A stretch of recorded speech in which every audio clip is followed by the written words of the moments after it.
Yeah, really, how hypocritical the left is. He made us as being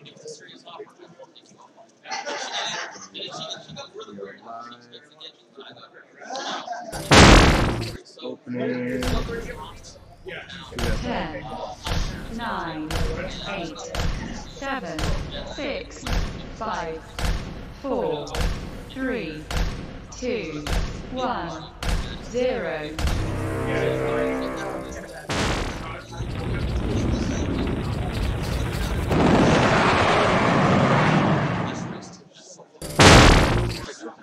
Hello, everybody. That's right.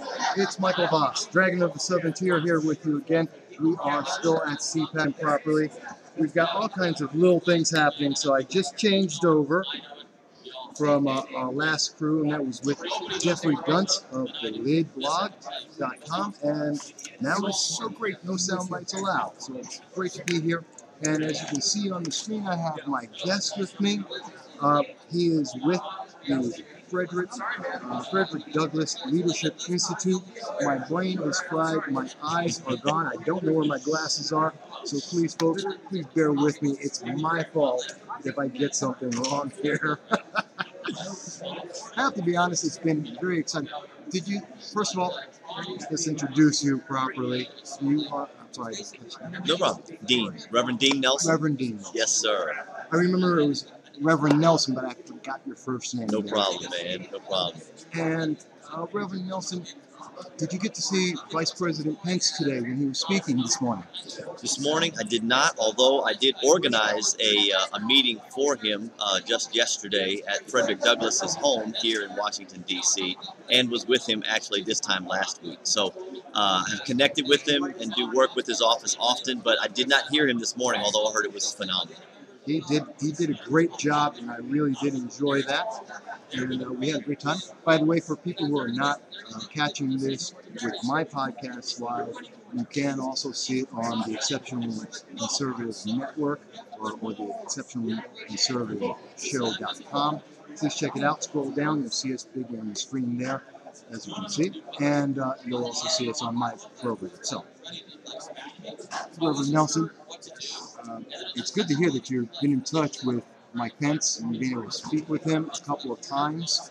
And what do you think of the Vice President? We hear a lot about him, but what did you think? That's a great question. Yeah, you know, I have known the Vice President actually for over a decade. When he was first here in Washington, D.C. as a congressman, I got to know him. He was the only congressman that hosted every year a specific event for African-American pro-life leaders. And that's how I got to know him, as a person of faith, somebody who stood up for the sanctity of human life. And I've had friends that have worked for him since then, even since he's been here in Washington, D.C. I think that he's an exceptional statesman, and I think that he is a unique and very different balance to our president. Yes, and our president, he needs someone who's, you know, as much as I love the directness of President Trump, it's also important to have someone who's a little more polished in terms of being more of a diplomat sometimes. It's a little bit more my flow, but you're right. I mean, Washington is a unique place, and sometimes you do need an outsider that comes and kind of shakes things up, but it's great to have someone who has the knowledge of how things work, you know, in Congress, somebody who has the trust and the, you know, the commitment from people that work on that side to help to get things done, to push that agenda through. Absolutely, and I think it's part of the influence of having a good business strategy. Mm-hmm. You've got a very strong, maybe somewhat forceful leader, and then you also have that second in command who can, well, now that you've done the shock, here comes the awe. That's another way to look at it. I like to think of it that way. Nancy Pelosi gets a little shock with the president, and then here comes Vice President Pence to come along by and do the awe. But I bring that up to bring into context some of the work that you're doing with the Frederick Douglass Institute. Yes. Because I'm sure a lot of people may not have heard about that. Yeah. Can you tell us a little bit about it? Sure. So I'm the chairman of both the Frederick Douglass Foundation, which is more of our partisan political group, and the Douglass Leadership Institute, which is our nonpartisan nonprofit. It basically exists, we say, to promote liberty, justice. We have three primary initiatives, which are criminal justice reform, strengthening the black family, and economic opportunity. And as of late, we've been working in coalition with another organization that I serve with, that's Human Coalition, which is one of the largest pro-life organizations in the country. And we provide free services for women who find themselves in an unplanned pregnancy. And so last week, the two organizations came together along with the Southern Christian Leadership Conference of Virginia and, of all organizations, the NAACP of Virginia, to do two things: to denounce racism and infanticide. We did what was called a march on the mansion, and calling for Governor Ralph Northam to resign because not just of his blackface, but also because of his statements that amounted to infanticide. We feel like that those two things strike at the core of human dignity, and that's something that Frederick Douglass, who was the most photographed person of the 19th century, stood for. People who don't know, but if you've ever seen a picture of Frederick Douglass, it's always a picture of him in a suit, a tie, and very dignified, because he was countering the blackface type of image that was being pushed, the stereotypical image of black men. And so for those reasons, we marched on the mansion, had hundreds of people to come, and denounced both, again, racism and infanticide. Well, I know the infanticide, in New York State, we had a similar law that just passed. You may not be familiar, I'm from upstate New York. Yep. And we came down to CPAC to talk to people just about some of these issues. You may not be familiar with the bill. In New York, we have abortion up to the moment of birth. Yes. Which is insane and inflamed most of the state, that they've gone so far with this movement for abortion. I mean, as I've heard from almost every doctor, maybe you know better, that once you hit the third trimester, there's no reason not to birth that child. There's really no, maybe a few extreme situations, but otherwise the child can be born. Right. And why shouldn't we do that rather than to abort for some of the least credible reasons? Not to take someone's choice away, but it just seems, as you said, no one really should possess that choice, right? Yeah. To take the life of an innocent human being that's fully developed, that is past the age of viability. That's why I think it was shocking to most Virginians, because it was a very similar piece of legislation that they're now dubbing the birthday abortion bill. Essentially, you can be aborted on the day of your birth. And I feel like that for someone like Ralph Northam, who is a pediatric surgeon, who knows better. I mean, you made a commitment long time ago to do no harm. Then when you also swore to uphold the Constitution of the Commonwealth of Virginia, you made, in effect, a commitment to protect and to serve. And as I stated there at the mansion, it seems that Ralph Northam is more concerned about defending blackface than about protecting black babies. I think it's been incredible, and I think the whole blackface thing took away from the very real argument that a lot of conservatives, a lot of Republicans here at CPAC and all across the nation are very concerned about this. I mean, there's a lot of passion, especially when we're talking about the most innocent people. What is more innocent than not only a baby, but a baby being birthed? Absolutely. And, and I understand, people have, different thoughts with regard to, the subject of abortion, particularly before the age of viability. But in each of these cases, this is like fully developed. The vast majority of Americans, independent, Republican, and Democrats, feel that late-term abortions should not be acceptable within our culture. And so at Human Coalition, we try really hard on the front end to provide free services to women who find themselves in an unplanned pregnancy. So when we reach out to them, they call our contact center. We're communicating with that woman, trying to find out what are her needs. Roughly 80% of women say that they get an abortion because they think that they have no other options. Well, we're trying to provide a host of options so that she makes that healthy choice for herself and her unborn child. Now, to play a little devil's advocate. Sure. Because I know some of the listeners may have heard a lot from Planned Parenthood. Obviously, they're one of the biggest voices. I think it's 300,000 abortions a year, as I recall. And if I remember correctly, it's approximately 125,000 of them or more are black children. 35%. Please don't. I'm usually exact on my numbers, folks, and I know you're double checking me there, but I believe that's if not exact, it's very close. And so somebody would say, how does what you're doing compare to the things that we hear supposedly Planned Parenthood is doing, Yeah. although they're not really known for anything except the abortion, because they don't really have facilities to do anything except that. So what makes you different? Yeah, well, first I'd like to remind those that are listening to you that the founder of Planned Parenthood, Margaret Sanger, was the one connecting with those ministers in New York who said that we don't want word to get out that we want to exterminate the Negro population. She would go on to say that the minister is the one who could straighten out the more rebellious members if it should ever occur to them.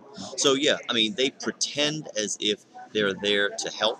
They pretend that they're quote unquote pro-choice, but they're really not pro-choice. They are $1 billion nonprofit with $1 billion of assets, and their whole focus is how they can engage primarily with young women to get them to pay their $500 to $3,000 or whatever that number is, depending upon how late term the abortion. It is a money-making industry that preys on the weak and the vulnerable.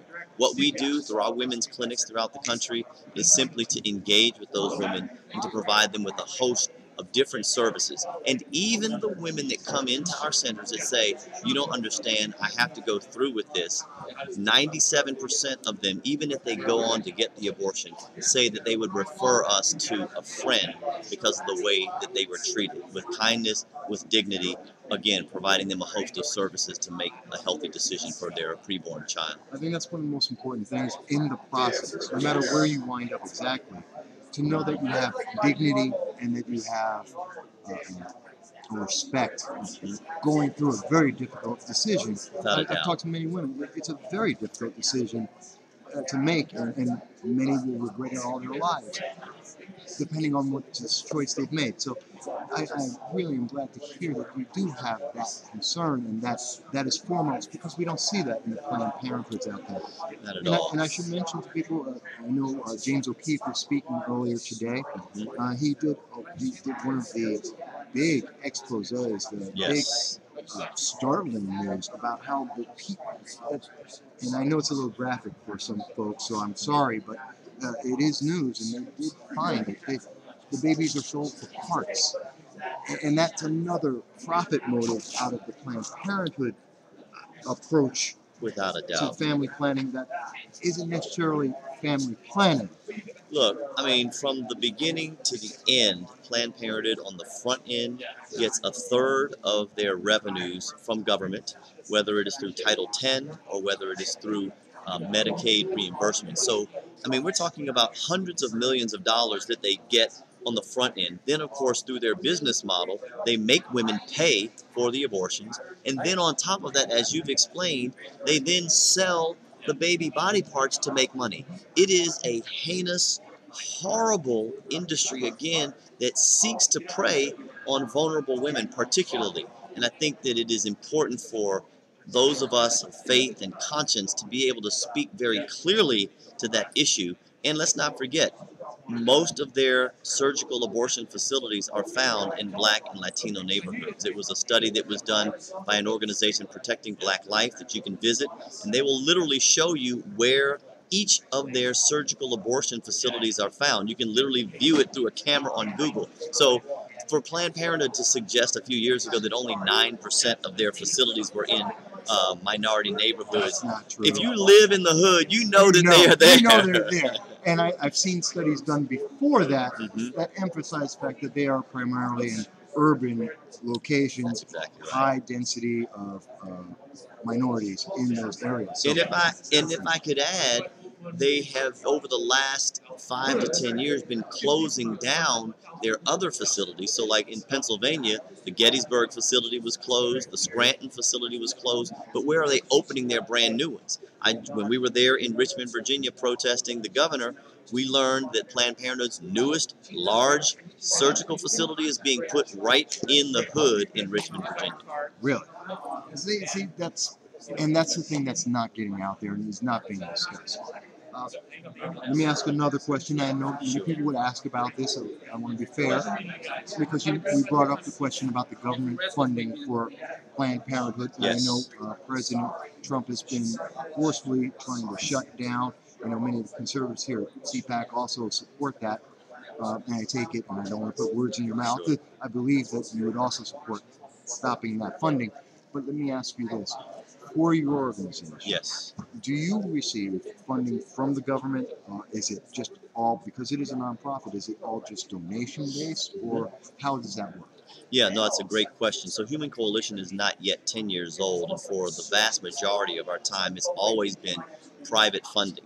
But when we recognize that for us to expand our model and we look at Planned Parenthood receiving funding 2 years ago, we decided, well, we should at least compete for those dollars because we're providing the services, in many cases doing it better and more efficiently. And so over the last year and a half, we have actually gotten contracts from the state of North Carolina, contracts from the state of Georgia, and a large contract from the state of Texas. But the thing that I think is important for us to highlight, we are a metric-driven, data-focused nonprofit, and we show our numbers. And so as a result, those states have said, you're doing this better than any other entity that we've worked with. We want to expand that work. And so in honesty, yeah, we have begun to engage to receive state dollars. Look, it's nothing, it's not even 1% of what Planned Parenthood gets, but we do feel like that it is important for us. Think of it this way. Even though abortion is quote unquote legal, there's nothing that says that dollars cannot be used to save the lives of children. We spend millions of dollars for firefighters, for law enforcement, to what? Protect our citizens. Yes. And we're saying, is there anything wrong with having some kind of a system that at least exists to protect the most vulnerable within our culture? No, I can understand that. And who can say that's not fair? You're talking about evening the playing field. If we have a Planned Parenthood, why don't we have an alternative? That's exactly or right. something that can supplement people in making their decisions out there. So even from the far left, they should recognize this is a matter of having equity. What do they always love to say? That's right. Equity. That's like That's the big exactly buzzword for the progressives and the democratic socialists. Equities. Well, here it is. This is equity. Yes. So, but I did want to make sure people are aware of it because we want to be fair and also to deflate their argument because if we didn't answer, they'd go, you should have asked that. That's right. Let me ask you, and when people want to learn more about this, obviously, especially in Virginia, we've been doing a lot of work. Where are people able to go to find out more research, and more importantly, to find out where they can ask questions and get a dignified answer? So we would encourage them certainly to visit our website, which is humancoalition.org, humancoalition.org. And when you go there, there's so many resources. You can actually find scores of videos that help communicate a difficult issue in a winsome way. I feel like that we want to empower and arm our activists and others to communicate in a winsome way why we should make abortion unthinkable within our culture. There are also information that they can get on Human Coalition University, where we'll be providing information on how people can learn kind of a pro-life apologetics to defend the right for innocent children with preborn children to be protected. So that would be the best place to go, particularly the videos. We do a podcast with our president every month, sometimes twice a month. So there are a lot of resources they can find there. And they can also look us up on our Facebook page as well as our Twitter. We have over, I think, 1 million people that liked us on Facebook because they see we're not about condemning any group of people. We're about celebrating life and finding ways that we can provide women with the needed resources and alternatives to actually ending the life of their preborn child. And that's always an important thing. Do you have connections from when women come to you, and some of them may be in economically challenged times in their life? Is that also part of the process that you go through with them? Without a doubt. We have what we call a continuum of care program where when a woman comes in, she recognizes that she has needs. And so each one of our women's clinic has essentially a trained social worker that will help her to identify the resources that she needs. So if she comes in and she needs a job, so then we will refer her or help her to go to a job bank. If she needs skills, we will help her with preparing a resume, certain skills that she might need. If she needs immediate financial assistance, we'll connect her with sometimes private agencies, nonprofit agencies, or federal agencies or state agencies. We provide ourselves vitamins, things that she might need to make sure that, prenatal vitamins and things like that she needs to make sure that she can carry her child to term. And then we ultimately connect her with a community, whether that's a nonprofit community, whether that's with a church, so that she now has kind of a sustainable family around her that can help her should she fall into these difficult times again. See, and that's, I find it interesting because when we talk to some of these, especially on the far left, you don't hear a comprehensive plan. Yeah. You hear this is your only option. The answer is just an abortion, not, and we have to address all of the needs of their needs. If we can help them with other parts of their life, other aspects that lift them up, and obviously give that dignity, why shouldn't we? So I find it very interesting, and I'm very happy to hear that you are looking at all of those aspects together. Absolutely. Let's take a moment, though. Obviously, we're here at CPAC, and I want to ask you, we've had Senator Cruz here today. We've had Candace Owens here. Charles Kirk is here. James O'Keefe is here today at CPAC. And they've all been speaking, obviously, as you mentioned, and you've spoken to Vice President Pence. How are you being received? How is the message coming across here?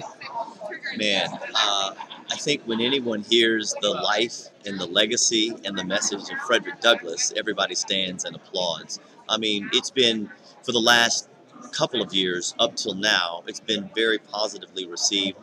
President Trump actually appointed me and a handful of others to be on the federal commission for the life and legacy of Frederick Douglass. And all I need to do is to remind people about some of the quotes from Douglass. One of those, he said that, a man's rights are secured in 3 boxes: the jury box, the ballot box, and the cartridge box. So those Second Amendment folks love to hear that same message from Frederick Douglass. But similarly, people need to know, and we've received this message well. Just 2 nights ago, the Republican Party hosts an annual Trailblazers Award. Great, diverse group of people. I was proud to be there.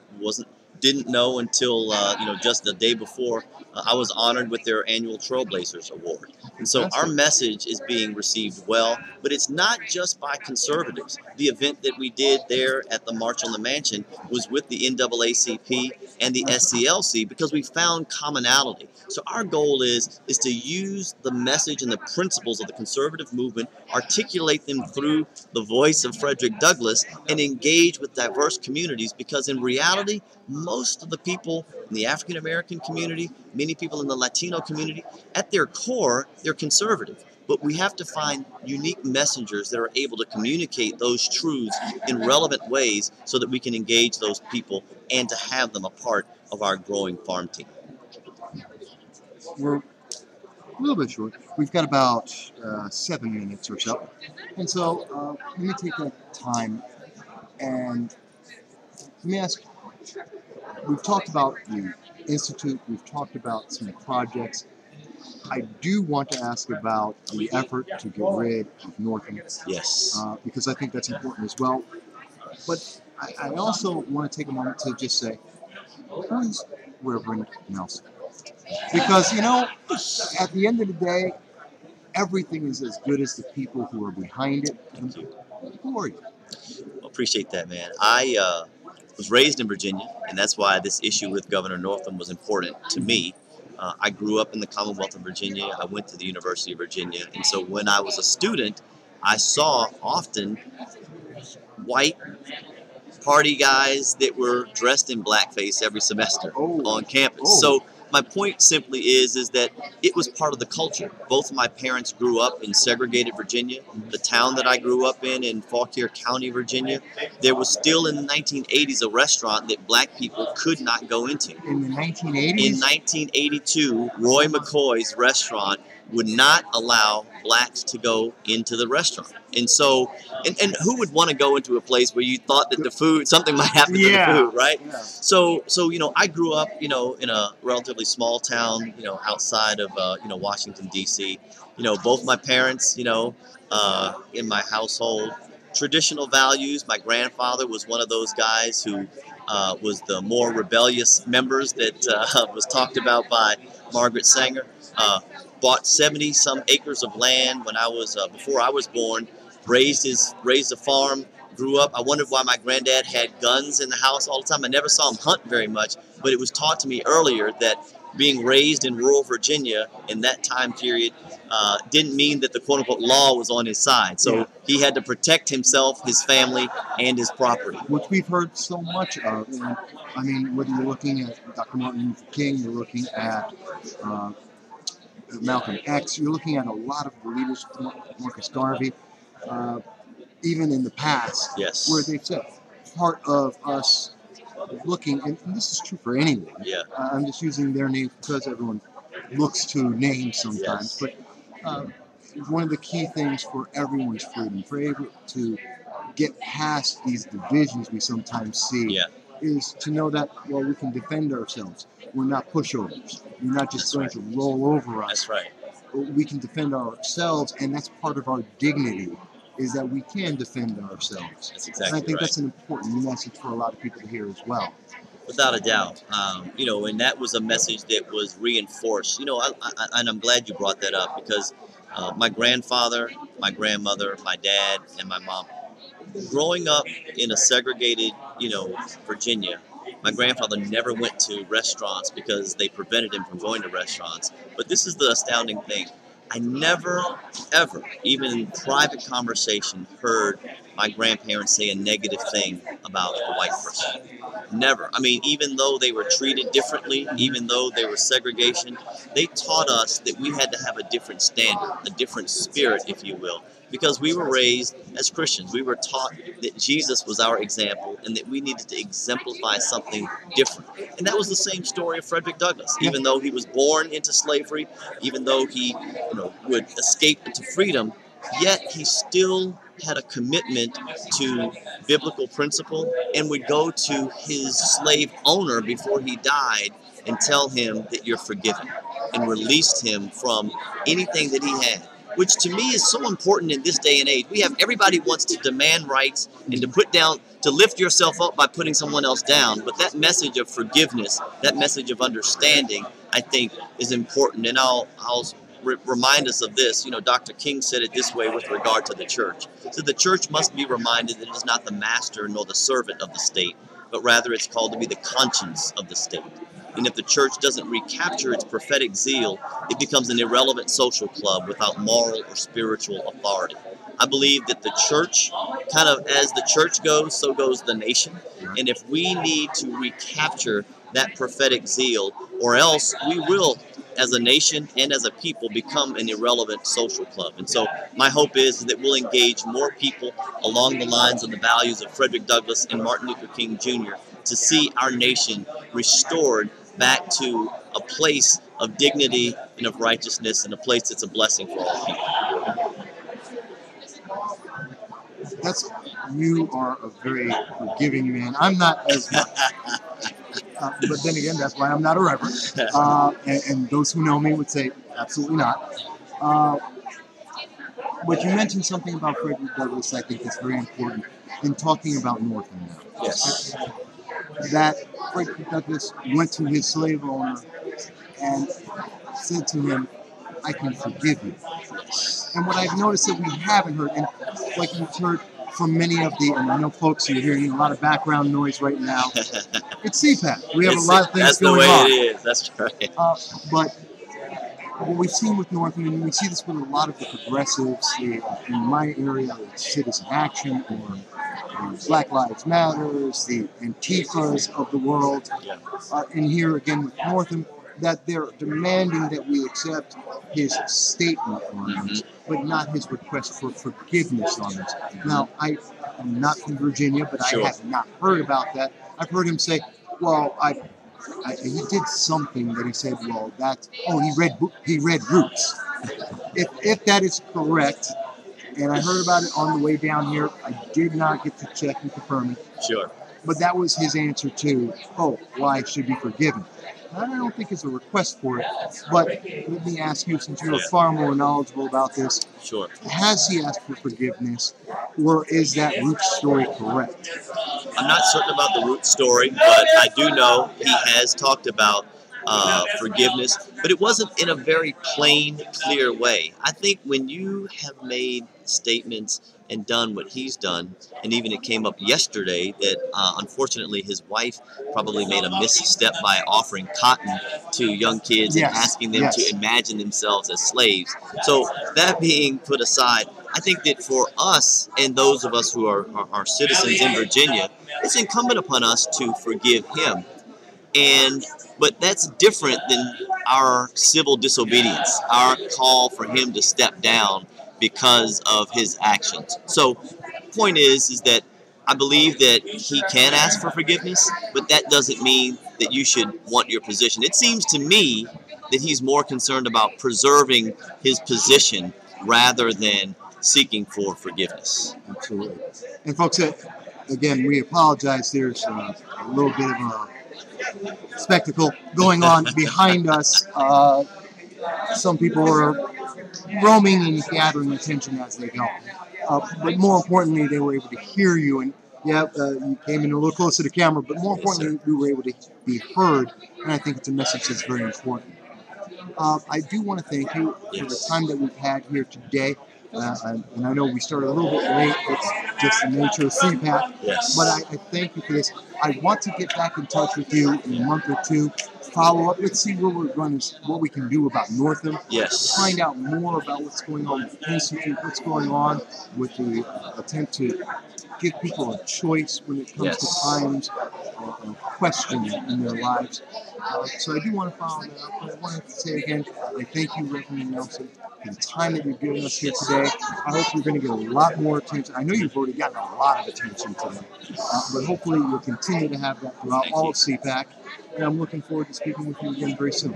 Amen. Thank you so much. And if people want to find out more about the Douglas Leadership Institute, it's dlinstitute.org. That's dlinstitute.org. They can also find us on Facebook and Twitter. And I forgot about to ask that. They threw me off in the background, so it threw me off. But thank you for including that. Bless you, man. Thank you so very much. Thank you. Have a good one. Thanks, sir. Appreciate it. You got my contact information? Yes, I do. Excellent. So we can do whatever we need to. We have a good one. And everyone, as you can tell, we're still going on here at CPAC. Obviously, there's a lot going on in the background. We have my next guest is coming up already. It is that fast-paced, folks, that we have back-to-back, or it's supposed to be back-to-back with everybody, and we're going to have an exceptional time. Now, I know we've got a lot of equipment here, so it looks like, oh my God, what's going on? But our next guest here with us, someone I've spoken to quite a bit, is Merissa Hamilton. Hi, everybody. Hey, everybody. And there we go. And so everybody can see her. She looks a lot better than me, so don't worry. You can see her face far better than mine. And how are you today, Merissa? I'm doing well.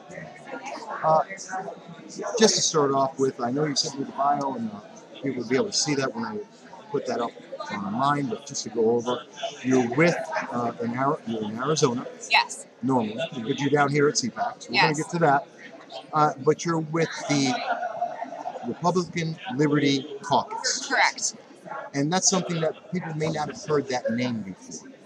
What is that? Well, actually, you know what? Before we even say that, let me correct myself. Merissa, I know you, but let's tell everyone else a little bit more about you.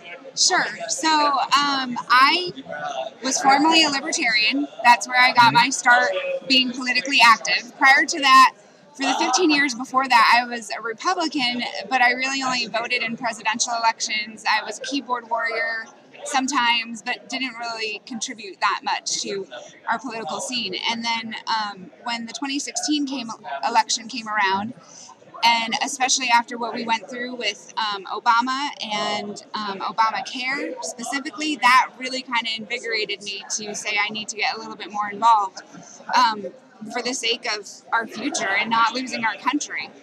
And so I heard of Austin Peterson, and I came to the Libertarian Party convention in 2016, and I joined that party for a little while. Right. But then quickly, they started adopting socialism within that party. In the Libertarian? Yes, and Were they you have not expected? yeah, I was like, no, because I was like, this is not what I signed up for. I'm a proud, strong capitalist, and I had no interest in having anything to do with socialism. In fact, socialism turning into communism is part of what made me want to get more engaged politically. And so there was a turn of events where their vice national chair started supporting aged adults having sex with kids under 15. This is I heard about this case. Oh, yes, go ahead. At the time, I was running for governor under Yes. the Libertarian banner, just to have a message race and get out the message of liberty and capitalism and free markets And we were and texting Second on- Amendment. Yeah. We were on Facebook about that. Yeah. Right. And so, but my biggest issue is promoting protections for children and preventing violence against children, especially with what's happening in the child protective services industry, where they're becoming very aggressive against parental rights and then taking children and putting them into worse situations than they were in with their parents. So I had to stand up against that issue. I fought it fairly successfully in the fact that a lot of people didn't realize that was going on. We had a lot of people stand up against it. We had a lot of states that condemned it. We had a lot of candidates that condemned it. But ultimately, their legal team decided that that point of view was libertarian. And so I resigned from the party. I resigned from all my leadership positions. At the time, I had learned a little bit about the Republican Liberty Caucus, and so they started an organization in Arizona. Nationally, they're supportive of candidates like Justin Amash and Thomas Massey. I love Amash. Exactly, and and Rand Paul. I'm a huge Rand Paul fan. So I got more involved in that organization. Precisely because, one, they're pro-capitalism, they're pro-free markets, but they are absolutely will not sacrifice the Second Amendment. And that is extremely important to me, because the other thing that I speak often about is, as a survivor of domestic violence and sexual assault, the Second Amendment is something that saves my life on a regular basis. Yeah. And I used to be anti-gun. And Really? Yes, I used to be anti-gun. I grew up in Connecticut.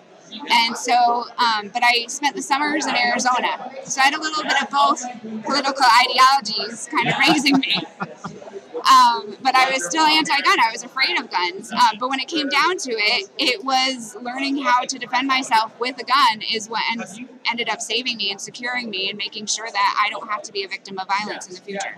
See, this is what I love Merissa, because when we start talking, whether it's on, for folks who don't know, we've been friends on Facebook for several years now, but we haven't had a chance to meet in person. Right. We've talked on a number of topics and just a lot of issues.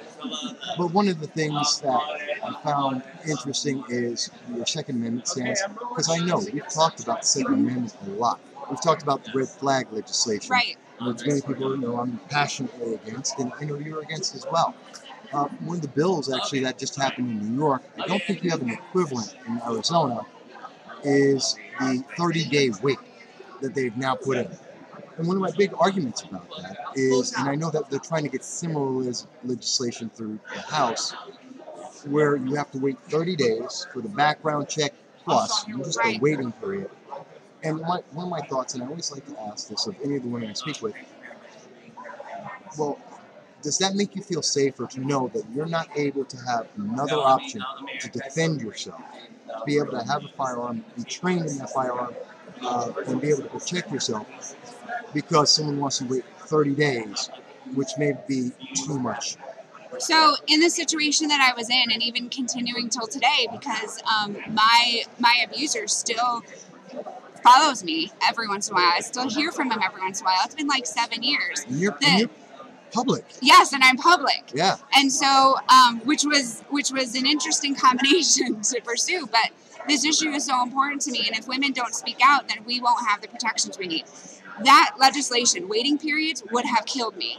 Waiting periods, that's another issue with the red flag laws. A lot of the red flag laws will put a waiting period before you can get your gun back just based on some random accusation. Yes. That will result in me not being able to survive, especially for the fact that I am a little bit of a semi-public figure in Arizona. And so anyone would just have to put out a false accusation against me, and then they have 30 days for me to be a sitting duck for them to hurt me. At the least, based on most of the legislation, especially legislation in New York, I know there's a bill, which I don't know why Marco Rubio did this. He put it into the Senate. There's another bill in the House as well. This could take your firearms away for a year or more in some cases, and that's just devastating. And I've always found, it's one of the parts of it that I'm so much against, is because it denies people the option and the ability to protect themselves. So it's refreshing to hear that I'm not the only one. And no, these laws will result in women that are victims of violence, especially domestic violence, to be killed. Period. It is simply a death sentence on victims of violence, because people that are violent, they don't care about laws. If they cared about laws, the fact that murder is illegal would be effective. It's not. We wouldn't need to go further. Right. That would be it. It's not. And so every single one of these laws can be weaponized against a victim. And then from that, it will result in them not having the ability to defend themselves, or they have to be in violation of the law too. And so it's absolutely ludicrous to think that these are going to be effective at curbing violence, and it doesn't get to the root of the issue of what violence really is. Violent people are violent not because of the tool in front of them, but because that's the way they think. And even putting them in jail doesn't change that, because our jails are not rehabilitation zones. No. Our jails pretty much harden people and make them more violent. So essentially, government interventions in the policies that we have today that have been popular are making the problem worse. They're making violent people more violent. They're reducing the ability for victims to be able to defend ourselves. And not to be mocking about it, because I hate mocking victims of violence, but our own former mayor of Phoenix, Greg Stanton, got held up at a Thai restaurant. And with a man that had an axe. Which all the red flags in the world are not going to stop. Right. One of the other things I like to And his response was he threw his wallet at the guy and ran back into the restaurant. Really? Yes. And I was like, wait. You are the former mayor, now Congressman Stanton, Greg Stanton, who, in his reaction to violence, which is just a threat for his wallet, to run away. Not only run away, but run back into the restaurant, endangering the people in the restaurant. Right. Because what's going to happen? The guy with the axe is going to run into the restaurant or go away, one or the other. Someone threatening you with an axe is not necessarily someone who's going to just stop. Right. So in fine Merissa tradition, I had to go to a Thai restaurant the very next day. Yeah. Making sure that I was armed and I did not get robbed. So Thai restaurants are safe. They're fine. He's the problem. It's bad policies that are the problem. And so the funny thing is that these people that promote getting rid of our guns, they don't understand the nature of violence, and when they're faced with that same violence, they're cowards. More often than not. Their thought is, let's run away. But if someone is truly with an intent to be violent against you, it doesn't matter where you run, they're going to follow. Yes. And that doesn't stop the violence. Yes. Even if you escape, then what about the next person on the street that may not be able to protect themselves or taken by surprise on this? So it just never makes sense to me. It never makes sense to me. Yeah, absolutely. And, I work for our city council office now. And so I get the calls every single day of constituents being upset with their neighbors. And I've kind of coined the term that liberty dies at your neighbor's house, because oftentimes it's not that the neighbor has a legitimate issue necessarily against their neighbor, but many times it's just they don't like their neighbor. And so they're trying to nitpick and find city codes that they can use against their neighbor. And it's the same exact thing when it comes to these red flag laws and other protections against violence with guns, is that they're simply there to eventually end up being weaponized against people that are victims. Yes. And so if we don't protect our civil liberties, which in my opinion, having the right to a gun or any weapon that is our most important civil liberty, then we're no longer America. Just kiss our Constitution goodbye. Yeah. It's a way to do the end run around our Constitution, to Right. take away our freedoms. And when you start taking away people's freedom, by definition, that's how you enslave someone. Oh, absolutely. Slaves have no freedom. If you have less and less freedom, then you have more and more Right. slavery, by definition. And the irony is that under Trump, all the leftists say that we have some crazy, out of control fascist government that they compare to Hitler. And at the same time, they're like, but we want gun confiscation. And it's like, do you not even understand history? Like, gun confiscation is what led to the Holocaust. Gun confiscation has led to every tyrannical government that has existed. Every single one. And yet you say that we have the epitome of tyranny ruling over our nation at this time, and yet you won't support us defending ourselves against what you think is our biggest threat to mankind today? No, they don't consider that. They don't consider, gee, why don't we have things like Darfur in Right. the United States? A nation that has every religion, every cultural group, many of them that don't necessarily get along with each Right. other. And yet here in the United States, you don't see genocides or ethnic cleansings happening because people can defend themselves. They have the rule of law under the Constitution. Yeah. And that emboldens and empowers people. And it's also unifying. And they're looking at, well, let's see if we can break that apart. And I just don't see how that becomes a positive at the end of the day. No, it doesn't. And when you combine that with their economic policies on the left, especially with the onslaught of socialism and communism that's taken more steam under Bernie and AOC, you end up having a very dangerous situation where very quickly we can dissolve into what we're seeing in Venezuela. And these policies, they always end up leading to starving people, and they always end up leading for people to have to defend themselves violently against it. And whereas what our Constitution has stood for is it stood for freedom for the most important, which is the individual. Right. It's not about a collective. It's not about creating a communist society that the collective is going to support the individual. What we find is that the individual basically disappears under that type of a system. Every single time.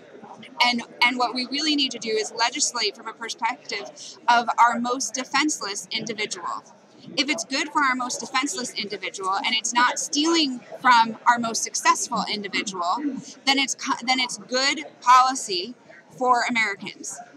I would agree with that in every sense of that, because it's true. And we've always seen these strides forward in technology in terms of quality of life have always followed individual Yes. improvements, not when you see a state organization. State-run governments Right. have never been known for their breakthroughs in technology and medicine.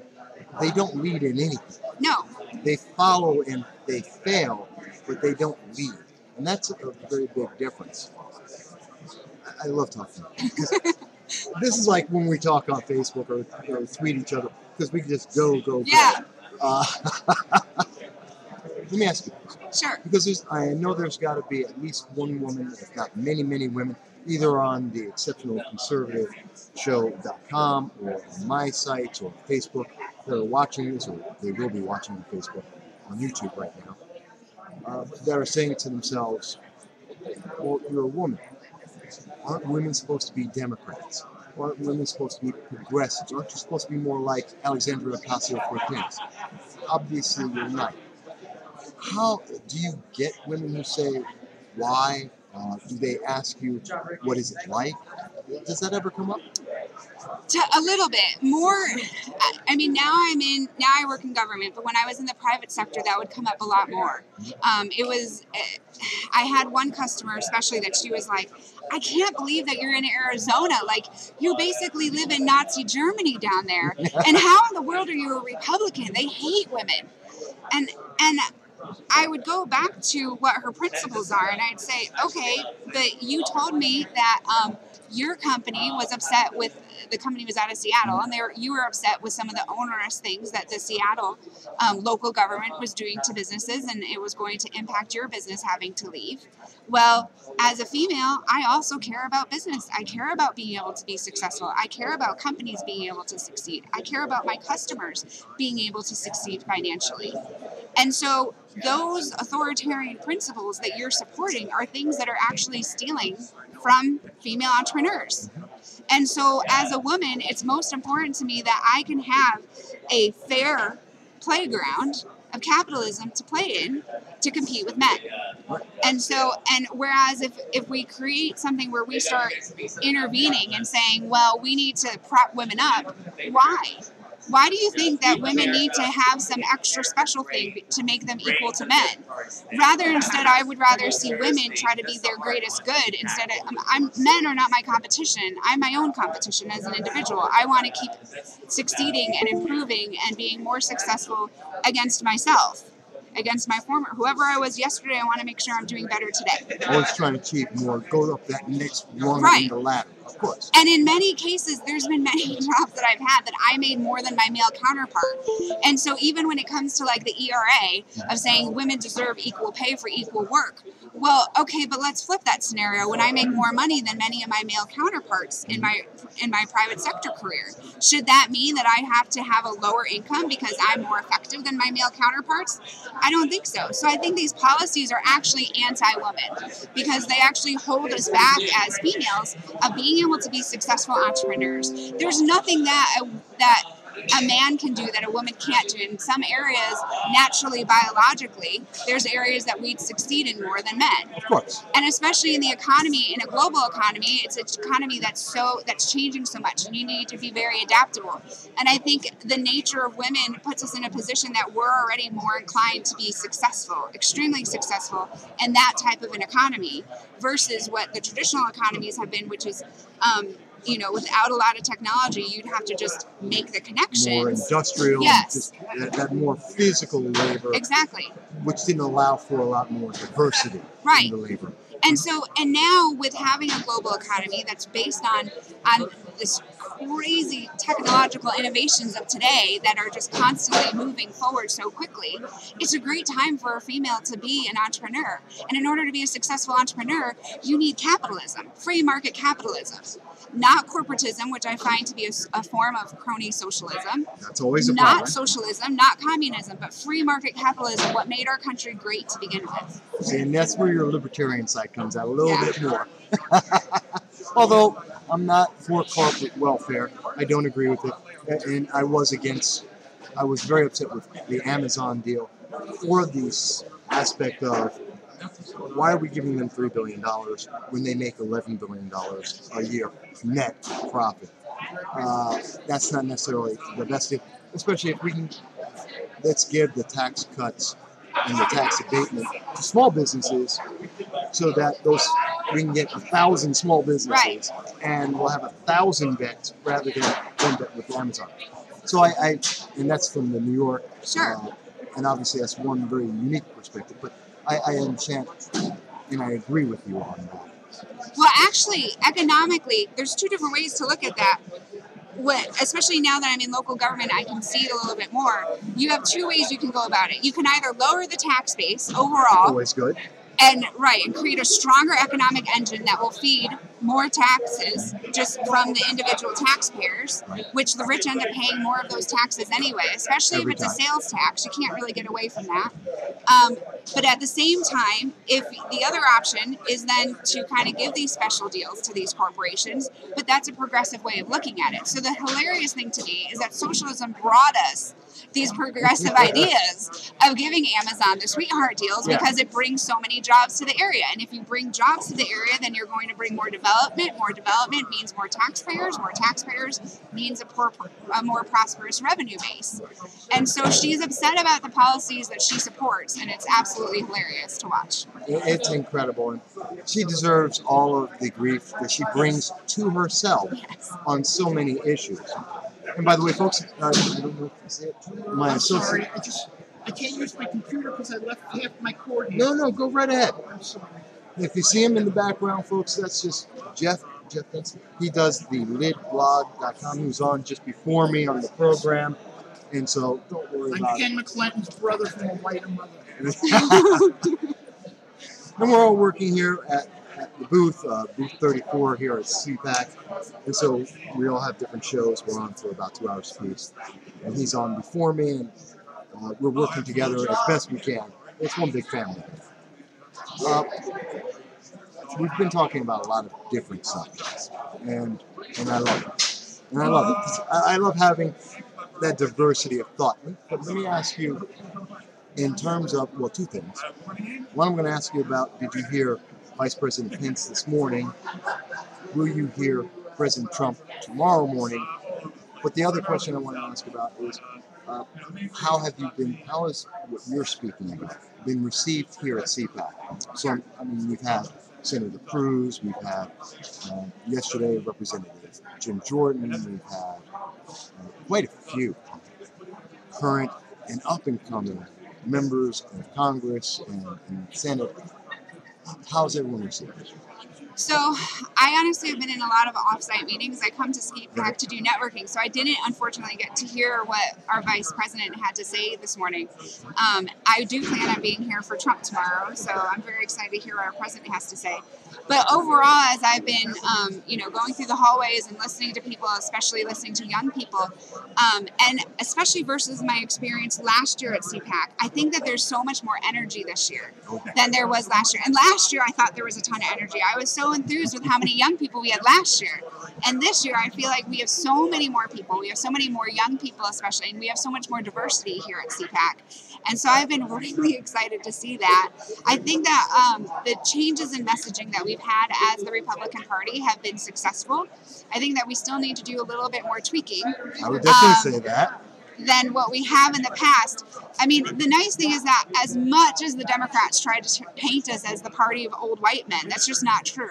And if you come here and look around, you'll see that there's so many young people, there's a lot of women, there's a lot of diversity, and there's a lot of diversity of thought, which is so much more appreciative. In Arizona, our Democratic Party, basically, they are told what to say, they are told what to do, they are told who to elect, they are told who is supposed to run. And in the Republican Party, it's so much more about the individual, and it's so much more about freedom of thought and coming up with good solutions and then improving on those solutions together as a party. And so I like to see, I think that we're on the right track of getting better messaging out there. But what I've seen so far, I've been really excited about, especially the energy, because that will translate into a 2020 win. I think there's been massive energy here during CPAC while I've been here. I've seen a huge diversity of every type of people. And in my last interview, Reverend Nelson was interrupted because of that diversity. Right. Individuals were saying, "Yeah, I'm here," and they were getting attention, and their voice was being heard. People are being heard. And when we hear the progressives say, "Oh, you won't get heard," it's never been true. It's such a lie. And every single time we see it, whenever we see them, the Antifas out there, who's stopping people? Antifa stops people from being heard. We see groups in New York like Citizen Action. Overall, the progressive and democratic socialist views are all about shutting down the Green New Deal, which doesn't work at all. But the question isn't shut down everybody's voice because we can only do this one path, which doesn't work financially, scientifically, in any way.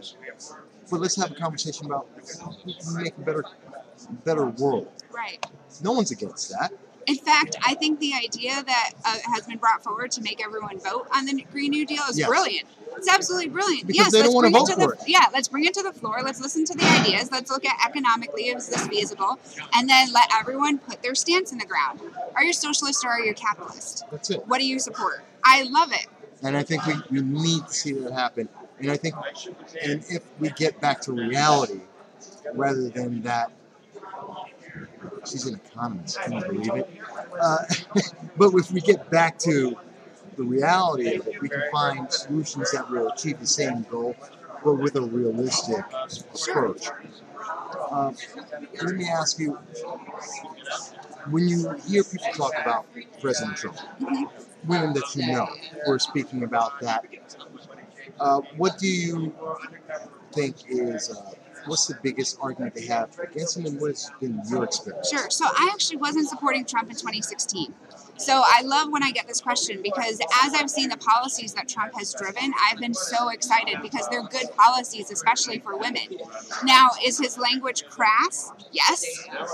But is he doing good things for the country? Yes. But the most important thing for the issues that I care about is we have known that we have an issue of sex trafficking of children in this country, and Trump has made sure that we have prioritized going after those criminals with a vigor, and he has gone and made sure that we have thousands and thousands and thousands of awful pedophiles that do horrible things to children behind bars, and we have rescued thousands of children from the grips of this horror life that they end up having to live. And so, from my perspective, if you're a humanitarian, then you need to support Trump. Because what he has also shown is, especially when it comes to immigration, all those policies that people are mad about of separating families, that comes from Hillary Clinton's 1997 ASFA Act. Yes. The way the immigration system is run today comes from the Democrats. All of those anti-humanitarian measures that our government has, that is all the Democrats. That is all progressive policy. And so if you're a humanitarian, if you're someone that cares about children, if you're someone that cares about women, you need to back Trump, because he's actually been one of the most humanitarian presidents that we've had in action. You might not like the way he says it, but the results are going to be that people are going to be better off because of the policies he's pushed through. And I've always said to many people, and I'm glad that it sounds like you agree, and I don't want to put words in your mouth, but I've always said to people, gee, President Trump we don't have to like him as a person. I think people forgot that. Is he effective? Is he doing the job, and is he doing it well? And that's how we should evaluate, and that's how we used to evaluate presidents, and that's what we should be evaluating him on. Is he being effective? Are we more protected? Are we safer? Are we economically better off? Are we having more freedom under President Trump than any other option? The answer is yes, and he's a good president. If he says it in a way that's crass, it's not the first time. Sure. But he's also made, even though he's very strong in having an America First policy, he's made the world a better place for so many other people. I mean, the Middle East is a much safer place than it was under Obama. It's a much safer place for women. He's now pushing his policies where he's telling these Middle Eastern countries, you no longer can hang the LGBT. Just because someone chooses to have a different sexual identity, you don't get to murder them. You don't get to murder women. You don't get to stop them from being able to drive and being able to be employed. And so especially for women that are like, how can you support Trump? I'm like, well, under our previous administration, we were silent when women were stoned overseas. Yes. How can you say that you're pro-women when you're going to tear apart the Middle East, murder a ton of civilians with wars that didn't really make sense and we didn't have good strategy, and now the military has been able to be aligned to target actual terrorist organizations and allow civilians to be empowered to rescue themselves from this violence, and then also say, okay, Saudi Arabia, you're going to have to start actually supporting human rights if you want to get a lot of help from the United States. That's incredible. That is huge. It's huge. We're running out of time. Yeah. And I know we've been readjusting along the way. Let me ask, for people who want to find out more, they want to have a conversation with you on some of the, obviously, a wide range of things that you have great knowledge on, and all the efforts that you're doing in Arizona, as well as throughout the nation. Let me ask you, how can they reach out? Sure. You can find me on Facebook, on Twitter, on Instagram. It's just Merissa Hamilton, spelled Merissa. I don't have my website up because I took it down from my campaigns, but I'll have a new one up soon because we'll be setting it up more for public speaking and on the policy issues that I support and helping to keep people informed on that. That's important. Yes. And I know you do a lot of Facebook Live. I do. And I love watching them because you always find such interesting things to bring up. And I do recommend it for people. If you haven't had the chance, please do check it out. I always like to end with a great thought. Sure. Because we've talked about a lot of things. Yes. We've gone, and there are so many more things, like the Out magazine rejecting President Trump and his view on his protection to homosexuals and LGBTQ throughout the world, and they rejected it, which is amazing. we've gone into so many things we can keep talking about. It's like we just need to hate Trump. That's essentially what their arguments are. Yeah, almost overwhelming. And by extension, to hate us. Right. We're not the party of hate. No one's running around going, you have to hate someone just because we said so. But, and see, we're going there again. See, this is like go over time. But let me ask this, that is there something, though, that you think that we have not touched on? Something that you did want to share and you want to make sure people know? I just want to leave with a couple of things. One, I would encourage people to look into the issue I talked about regarding child protective services. We didn't go into much today, but this is something that is definitely being weaponized against families and against parents. And if you're worried about policies that are being pushed, then think about if that policy was weaponized with the government threatening you with taking your children away if you don't abide by their policy. And that's what's happening today. Child protective services is no longer caring about whether children are really in dangerous situations necessarily, but it's more being a tool that's being weaponized, and I'd encourage people to look into that. But the last thing, and what I think is overall more important that I've been excited to see at this conference especially, is that the Democratic Party isn't creating solutions. They're creating division and hate, and people are generally motivated more by hate and fear than solutions and being positive. But what I'd encourage people to do is talk when they're reaching out to their neighbors. They have challenges that are intimate challenges that they're facing every single day. And we need to be the party of solutions to help those people. And by solutions, I don't mean by handouts. I mean creating a level playing field that people then can have the ability to be able to get out of their situations, especially when it comes to economic issues. We have a horrible situation with homelessness increasing. Yeah. We have an affordable housing issue, which is actually compounded by government affordable housing programs, yes, rather than allowing for development to come in and naturally reduce the cost of housing. We have taxes going up like never before, even in Republican states, especially Arizona. Our governor and some of our legislators have become like mega pro-tax people all of a sudden. Really? Yes. Oh my gosh. And so what I'd say is that the Republican Party needs to stay the party of conservatism. We need to stay the party of limited government, and we need to stay the party of being strong on our Second Amendment. We need to push forward the messaging that we need to protect violent people with self-defense. We need to protect people economically with having sound economic policies that help to empower people. And we need to make sure that we're leading with solutions, not fear and divisiveness. I agree with all of those points. And well, I always agree with you. We always go, believe it or not, folks, we actually do have arguments from time to time. We're not today, which is great. Although some people may say, well, gee, I'm looking forward to the fight. No. At the core, we have great agreement. Occasionally we have little fringe things that are like, I'd like this a little more of that, which is no big deal. Right. But that's why we're here at CPAC, to have that discussion on the big issues, sure, and the little ones together. Merissa, I want to thank you for the time here today. Sure, thank you for having me on. You know I'm going to talk to you more. You know I'm going to have you on the podcast again. You know we're going to speak a whole lot more. But let me know if there's anything that I can help in Arizona, on sure, any of the issues you're working on.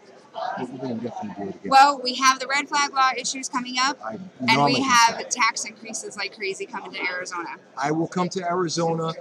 You've seen my report. Yes. You know the research I've done on this, and I'll tell you everything that's going on with New York and how it's already screwing up.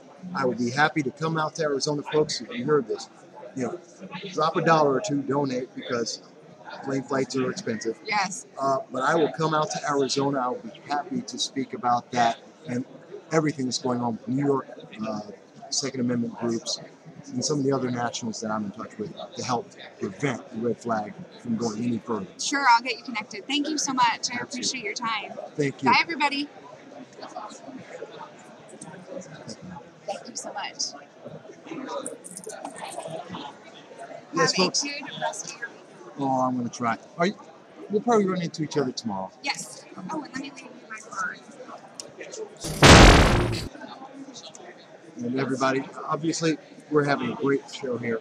We're doing well. And as you can see, even at 4:30, almost 5 o'clock, there is still a large buzz and a lot of communication. Thank you. And we're having a great conversation with so many people. And they're just flowing on by. You can see traffic as we're speaking just flowing on by back and forth. And that's because there have been so many people who have come out and they're having great conversations. And I know sometimes it's a little hard because it's a little loud, and so you may not always be able to hear it perfectly. And I hope you are. I hope you are. We are using the backup of the backup microphones and the layout. But more importantly, we're trying to make sure that you're getting the widest reach of information that is here at CPAC and getting an idea and the flavor of all the different types of conversations that are happening right now in breakout meetings and with the speakers all over here to let people know that there's so much that we can do to protect our nation, to control, to preserve the way of life and improve the way of life for so many people. I believe we have a 4:30 guest coming on as well. Should be here in the next moment or two. And we're going to have a good conversation with them. And I'm just looking around to see if I see them here. There's been several people passing by, and so I want to have them all talking about what's going on. And by the way, just to let people know, in case you haven't heard, Kellyanne Conway was on today. She's speaking. We have reached out to Kellyanne Conway.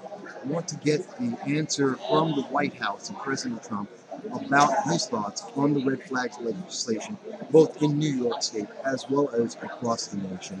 We're waiting for a response from the government on that so we can get a more clear answer on where the White House stands, whether he'll go forward with Marco Rubio's bill in the Senate and also the bill in the House. So we have that going on, and we have several interviews that should be going back to back tomorrow, which will be Saturday, and we'll be on at 1 p.m. While I have the moment, I do want to take the time to say, hey, hello, Belmar. I love the Belmar Bar. You guys are out there. I want to give you a great shout because you did such good supporters to help me out. And so the show, No Soundbites Allowed, we really do appreciate everything you've done for us. I do also want to mention WTQ, the Talk News Radio 101 FM, up in 101.7 FM, up in Utica, New York. And that's for Rocco and Jay and Mark. Hey guys, I'm talking about you again, which I listen to on a regular basis, even though I'm in the southern tier.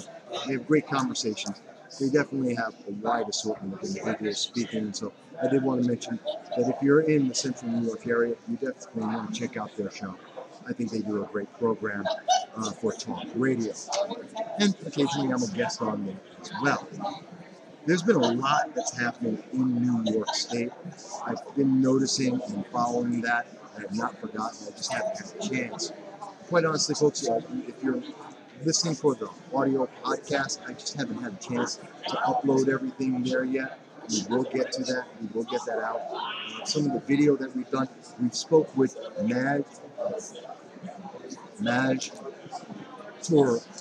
Toure.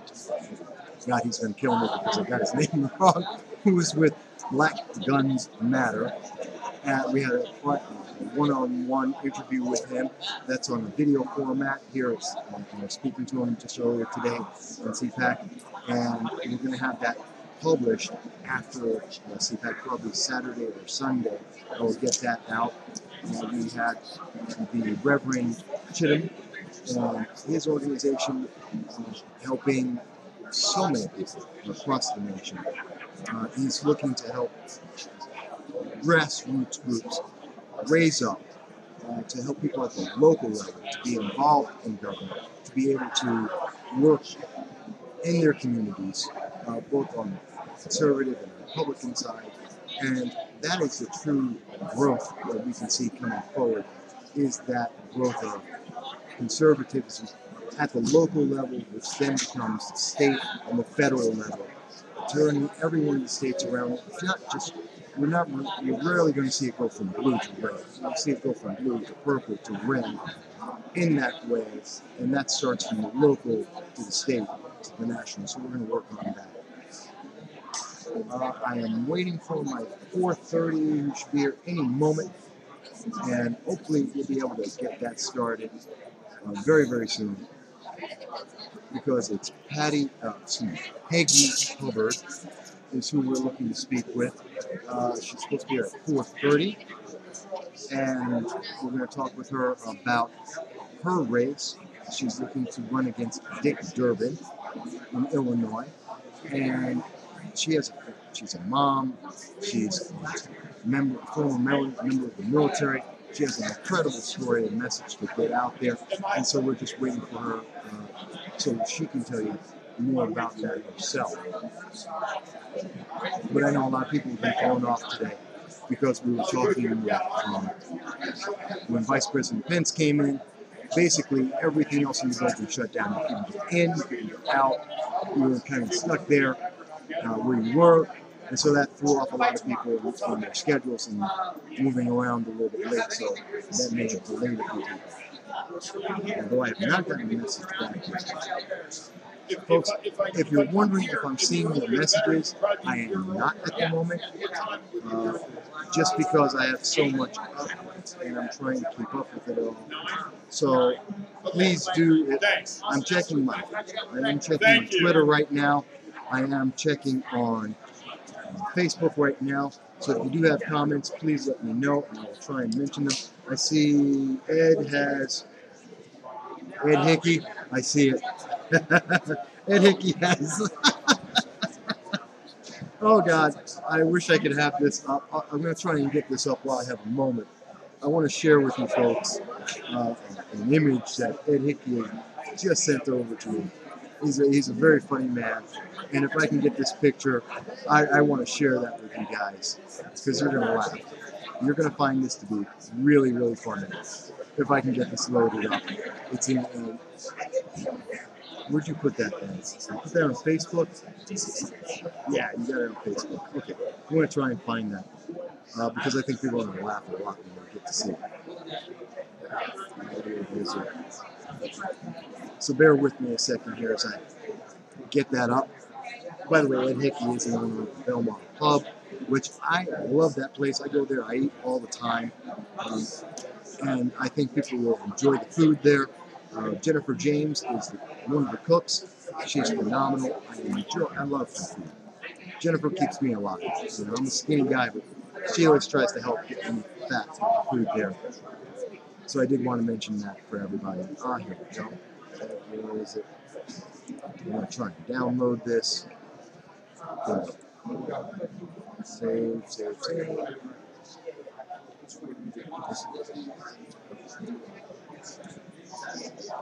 Let's see if we can get this up for you folks so that you can see one of the funniest things that I've seen in a little while. Bear with me. Yes, I know Toure. No, we don't want to talk to her. Which is something I want to follow up on. Toure and Thana, a story that we did earlier this week. Haven't really heard about it here at CPAC. Who's been talking about it. But it is an issue that has been, it's definitely gotten a lot of people's attention. And it's been making a lot of people upset. And we know that she's just been incredible. It's just been a horrible story with her. I'm trying to get to... Can I do it there? Nope. I am not getting what I want here. It's really making me upset. Okay. Ed. I wish I could get that image up. Nope.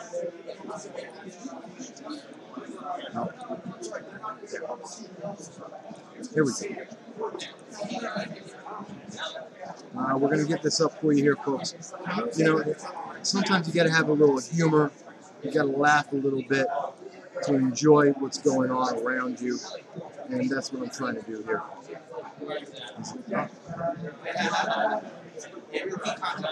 No, it's not. Oh, God. Where is it? Here we go. Ed, see, you're making me mess up my show.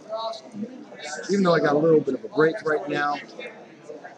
So, we can speak a little bit. You know, it's just one of those days, folks. I'm trying to get you information. Technology's not working with me here. Not working with me. That's all right. We'll just live. Not a problem. So, that being said, so let's go into, while I have a few moments here, Hodam and Thana has been a very serious issue about the government. We haven't heard a lot of people talk about that. I expect we may hear about it from President Trump tomorrow. We know that there's been a lot going on in North Korea. We're looking forward to hearing President Trump talk about his experience in dealing with Kim Jong-un for the second time. There's been a lot of buzz about that here at CPAC, and people are looking forward to that. We're going to see a lot of commentary about that very shortly.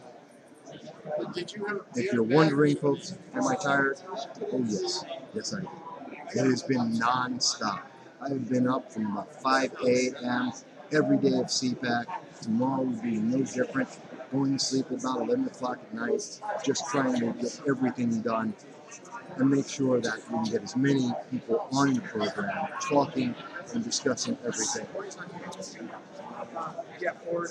And it seems my 4:30 is late. These things do happen. I do see Chris Kendall. I do see Tina Gabella. I thank you guys. I love you. I always love seeing the comments there. I am looking, and I am trying to pay attention, folks, to see what you're doing. And this is, of course, on YouTube. I will have it transferred over to Facebook, so everyone on Facebook Live will be able to see that. We're probably going to be talking about tomorrow. I may do that as part of my normal Facebook Live program, so look for that there. Separate of that, let's see. I'm looking for any other comments anyone's been saying out there, seeing what the thoughts are. We've been busy, folks. We've just been going. It doesn't stop. It doesn't end. And it should. And it should. Because we got so much. Oh, there we go. Come on, sit down. We're live. We're already live. Oh, and folks, surprise, because I wasn't expecting this, but we have someone here that you're really going to enjoy. And give me a second. Because is that what you're looking at? You're looking through there, and okay. Oh yeah, they got you. And we're also live here. This is the Exceptional Conservative Show. That's going out live. Different screen. I have two screens on my side. And folks, if you hear her in the background, this is Claudia Tenney, former Congresswoman from New York 22nd District. She's been running around in CPAC. We've been trying to get together and talk to each other for about 2-3 days now. Yeah, thanks. And I'm happy to have you on the show. So, oh no, I can't put it too far. I'm trying to share it. It's because I don't have all my mics. Oh, all right. So I'm working off of like 3 different mics here. Everything's on backup. All right. Claudia, how have you been? Very good, very good. I've been, I'm loving this. It's a lot of fun. Meeting, seeing a lot of old friends. I haven't been to CPAC in a while, so it's nice to have the time to be able to come to CPAC. So it's great. Oh, it is. And I see that you've been very busy. You've been talking to everybody I'm trying to get to. You are already talking to, which is I'm trying to help you get them on your show. So which I am very appreciative of. But it's just amazing to me that a lot of people don't realize you keep a lot of the contacts. I mean, you were here. As much as the media wanted to say that you were all on your own, if they came down to CPAC, and I know some people who said that, don't come to CPAC and don't realize that you have a lot of friends. You have a lot of people you have great relationships with. You've introduced me to a couple of them, and I've seen you with others while I was working. So let me ask you, how are your friends? How has CPAC been for you so far? It's been great. It's really interesting and very different. The last time I was at CPAC, it was 2015. Mm-hmm. And so it's great to see a big crowd, more diverse crowd, lots of young people, as they always have. We just went down to the, the vendor area downstairs, and that was fun just to see all the different kinds of coalitions that are out there for conservatives. There's a Made in America makeup place. You know, Oh, is there? I bought some lipstick made in America. Really fun. Yeah, here it is. See, oh, it's red, white, and blue. Red, white, and blue, made in America lipstick. Oh, fantastic. You know, I love my Made in America with Cheryl Manufacturing. It was just great to see, go there. I visited the Log Cabin Republicans who endorsed me, friends of mine, went to go see if some of my friends were there. But it's been great. It's kind of like a reunion. A lot of my congressional colleagues and friends, some are in the Senate now, we're here, so I've gotten to see all of them. And so it's great. It's you know, everybody keeps asking me to run again. I'm not ruling it out, but I haven't. See, I haven't decided yet. You're going there. I didn't even go close to that yet. So let's go into it a little bit, just a little bit. Mm-hmm. First, more important. Yeah. We've known each other for 6-7 years now. Mm-hmm. So we talk every so often, but I don't even know some of these answers. But let's start with, first of all, how have you been? Yeah, doing well. I mean, things are busy. I'm looking at a lot of other options. Obviously, we still have our family business, which I'm always had. I just had to kind of give it up when I was a member of Congress. It was part of the ethics rules. And so that's still happening. Just looking at other options for me in the private sector, possibly in government also. The administration, and there's a lot of a lot of things I'm exploring, and I'm taking the time to look at it to really feel like what's best for me and what is going to be, how can I help as an advocate also, and to continue to serve my country, which was a complete honor to serve in the State Assembly for 6 years and in Congress, it was only one term. It was an incredible term. I think the 115th Congress in which I served is going to go down as one of the most important Congresses probably in decades. In fact, a lot of my friends who have been in Congress for a number of years said if you only did one thing, it was to serve in the 115th Congress, which was so significant. And so I feel really great about that. It was a very interesting time, at least that year, to serve. And what we were able to accomplish, on a national level for our district, for New York's 22nd district, was unprecedented and historic. You name it. We whether it's providing resources to the cities, through community service block grants, community development block grants, education, the airport, economic development, the Air Force Research Lab, otherwise known as Rome Lab. The tax cuts literally brought hundreds of millions of dollars in money right out of the federal treasury into the pockets, of our middle-income taxpayers and lower-income taxpayers. And it's funny because the Democrats kept saying they're only for the wealthy. Well, Andrew Cuomo is crying the blues now because rich people are getting their taxes raised because of the loopholes we got rid of in the tax reform. And we realigned tax reform so that the middle and lower income taxpayers are getting a benefit. The wealthier people are paying a little more, and it's the complete opposite of what they're doing. And I love Andrew Cuomo crying about it, but so that the truth, finally comes out. But I think history will look very strongly and well upon the 115th Congress. So I just, I've been doing that. I've been very busy. It's been kind of really nice time to just kind of relax a little bit. I did some travel, went to South Korea on a former members of Congress trip to see the situation there and go to the DMZ in the demarcation line in North Korea. I went to a new area of North Korea. What else is there? Yeah. Well, there's a new area that has been opened up that we got to visit. We're the first visitors to come to one of the areas where they're doing excavations. So the excavations are, they're building a road, they're clearing out an area and looking for remains. And it's right near the Battle of Fort Chap Hill, which was a famous Korean War battle where many Americans lost their lives. So we got to see sort of the dynamic going on between the North Korean, South Korean entities, the military, which was fascinating. And, just been kind of getting stuff together, thinking about writing a book too. So there's a lot to do. You can't imagine how much time you spend as a legislator, how much free time you have when you're done. You're so used to such a busy schedule that it opens up a whole wide berth. Yeah, so it's been fun. I mean, I'm having a great time. It's really interesting, and I get to actually spend a little more time really, diving deep, deep dives into issues and everything. Which when you're in Congress, you just don't have that kind of time. You're just you're being pulled every which way. So. Well, then let me ask you. Yeah. The book I didn't know about, so I'm curious about that. But before I get there, so let me address, you mentioned the administration.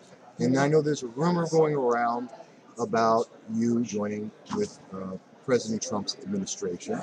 I know there's a rumor going around that you're going to run again in the New York 22nd. Let's throw those, any truth or any amount of truth in either of those, if you can say. Yeah, I mean, I have met with the White House team and the president's team and discussed what's available, what the options are, what my interests are, and I just haven't made any decisions yet about what I want to do. It's a long process, and so that's something I really can't say where and when if I were to do that, if I were to make that decision.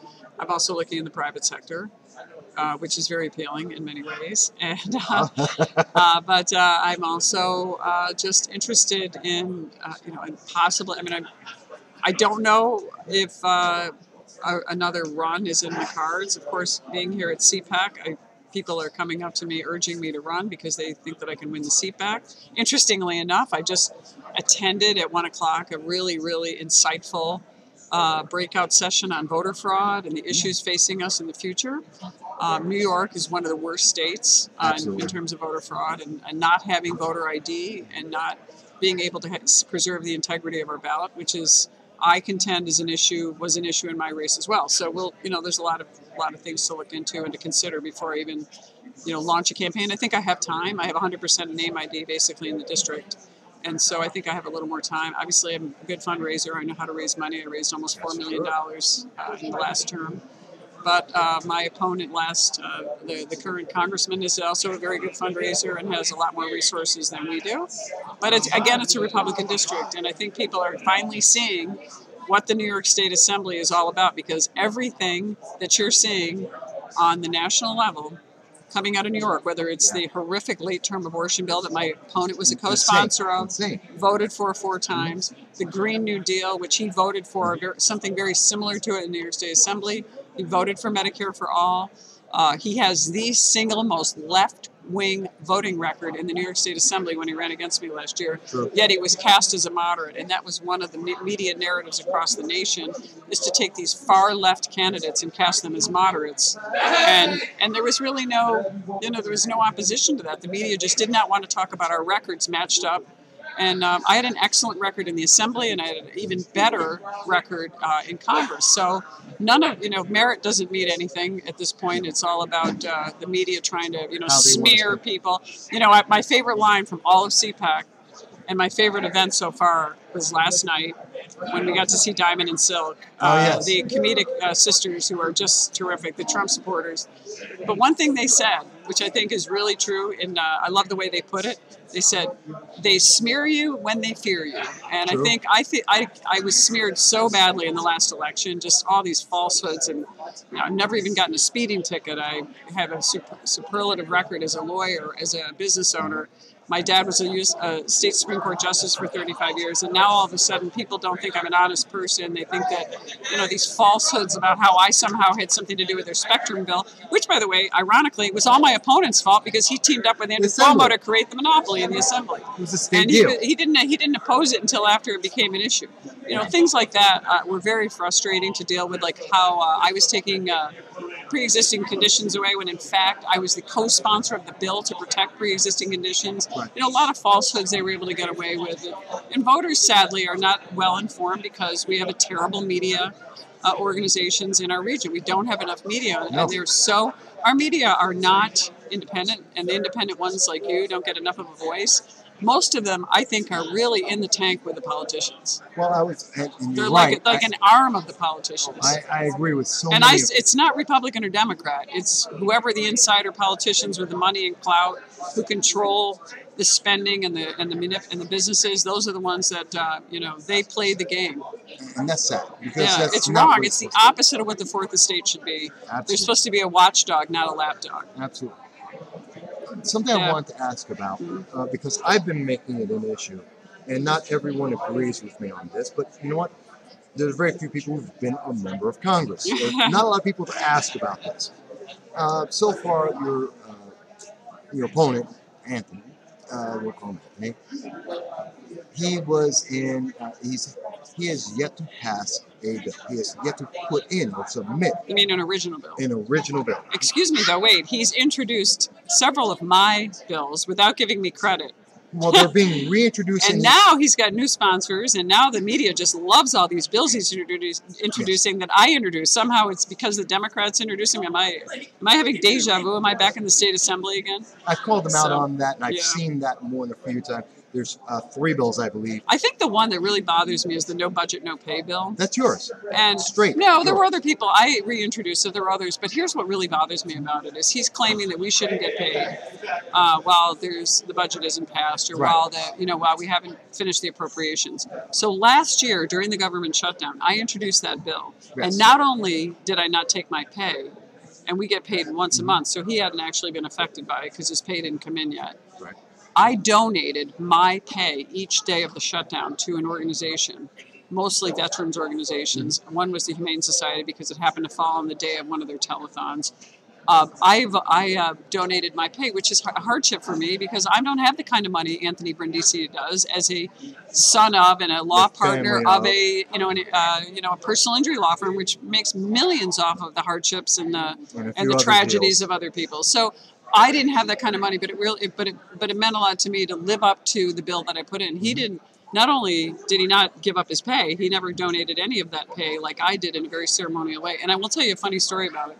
I was doing an interview with one of the reporters in our region, and we were standing, and she said, "Oh, you've donated your pay to the Humane Society. It's whatever the net pay was. It was after I paid taxes, I gave him whatever my portion would be. I can't remember what the exact dollar amount was." And she said, "But Anthony Brindisi just brought $10,000 in from New York State." As if they were equivalent. I go, that's my money too. That's taxpayer money that he's bringing in, otherwise known as pork, right out of the governor's slush fund that he's doing to buy votes to win an election. Yes. But I was surprised that someone in the media was that uninformed that they would actually think that there was something equivalent about me taking my own paycheck and donating it and him using taxpayer resources. And that just tells you the state of the media in our region. Because they're not checking on this and they're going to assume they don't know it's not But how do you not know the difference? You have to look. Right. Do your home as a member of the media, do your homework. Look but that's for pretty it and obvious. Personal so. Money versus taxpayer money, right? You would think so.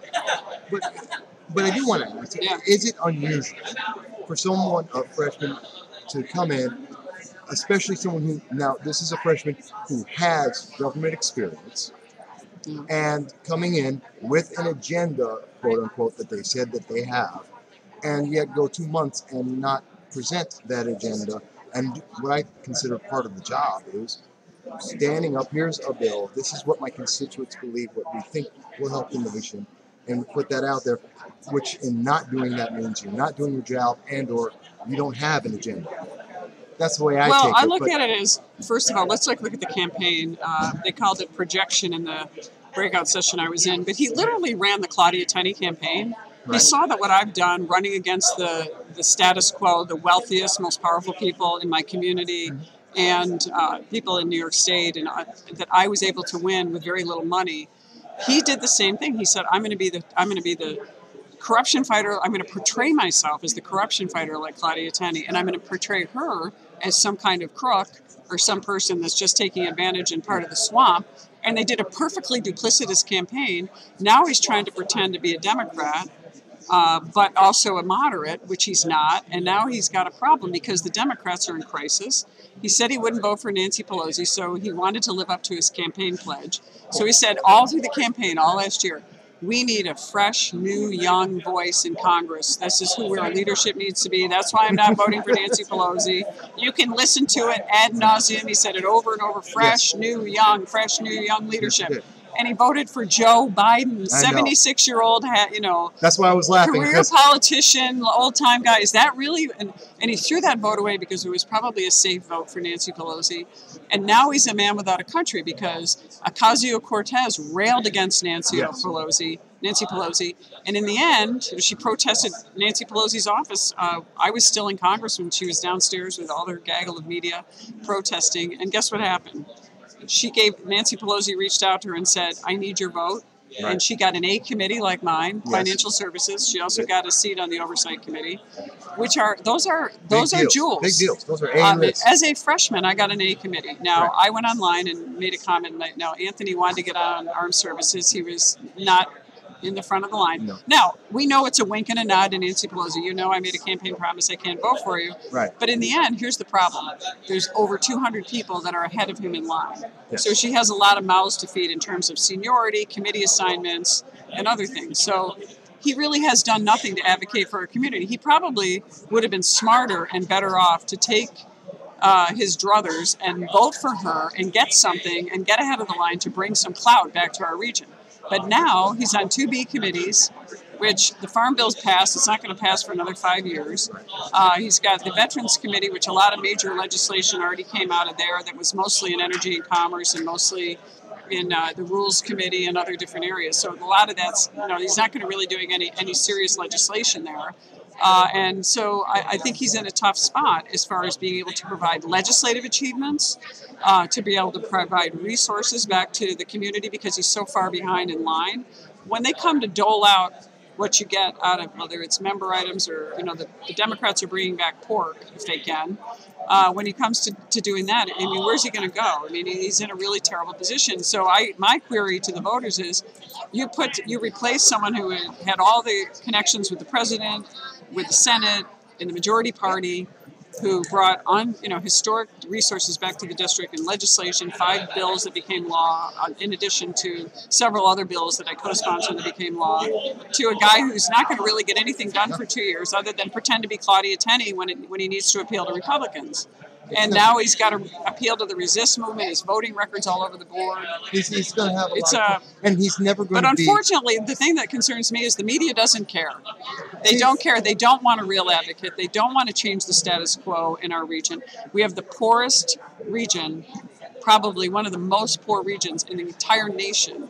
And it's going to stay that way. But because of some of the things we did with restoring funding and tax reform and rolling back regulations on small banks and small community institutions like our credit unions, instead of all that, you're going to have somebody that's going to really be kind of a do-nothing legislator who's just going to, just name-call me for 2 years. Well, that's all he has. That's what concerns me. But so would I run? Maybe. But if I can find someone who I think can beat him, who I think could be as aggressive an advocate as I am, I think I would support them as well. I think you know of all the 5.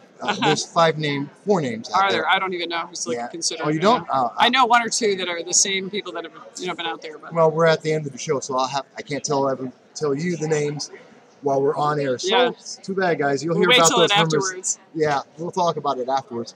But we know that Anthony Brindisi is not going to be able to bring in the people that you brought in, the attention you brought into the New York 22nd District, because he doesn't have those relationships. So I think that it's absolutely true that we are in the New York 22nd deficit.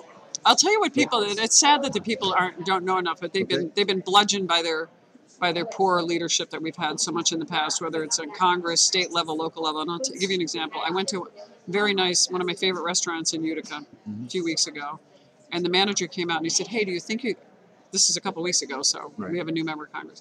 He said, do you think you can get Trump back to help us with our new edition and get this out? And I said, not unless I'm your member of Congress or something, that's just not going to happen. Yeah, he's the president. Yeah, he's the president. And so if you had elected me, there would be a chance of that. We could do some kind of an event. And he said, wow, that sucks. Yeah. That's a quote. That sounds like the Brindisi administration or his term. Yeah. Definitely going forward. Thank you. But I do know that it's time's up. The show's over. I got to run. 3 minutes, but thank you so much, and I hope you're having fun at CPAC. I'm really glad you got a chance to be here. Having a blast, and it's always wonderful to see you. Yes, thank you. I appreciate it. Yeah, great to see you. And folks, we're actually going to just end right here. The next guest is coming on, Melanie Paulette. It's Money Talk with Melanie. So check her out on the Exceptional Conservative Show.com, and you'll be able to see her there. And I'll be talking to everyone tomorrow, 1 p.m. We'll also be taping President Trump and talking to a bunch of people. But I'll look forward to seeing you all then. Until then, everyone, I want you to be well. Thank you for checking us out. And you'll see more coverage from CPAC very, very soon.